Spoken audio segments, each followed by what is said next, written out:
Hey everybody, what's up and welcome back to today's video guys. And today guys, I'm going to be showing you how to automate tempo in GarageBand. This is a very simple thing to do, so make sure to watch this quick and easy video till the very end and follow my steps correctly so you can make sure this works the same for you and you can do this yourself.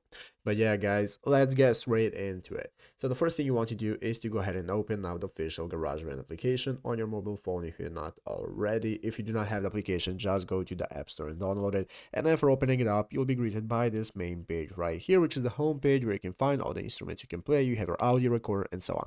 So guys, let's go ahead and see how to get started with automating. The first thing we want to do is to click on the audio recorder option right here. This is going to open up this recording menu where we can get started with opening up our edit mode to mix our tracks. So in the upper left corner, click on edit mode. The button in the middle that's going to open up this mixing mode where all the tracks are that we have. As you can see, I have my drums right here, keyboard, my audio recorder, and so on.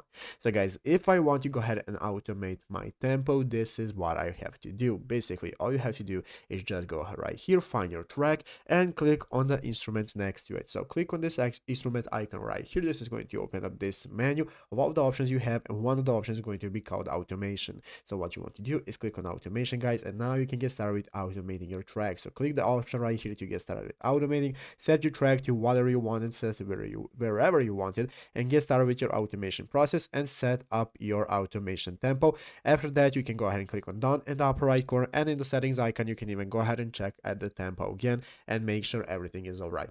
So basically that is how to do it. So I hope this video was helpful. If it was, make sure to leave a like, subscribe to the channel. So you guys, thanks for watching, take care, and bye.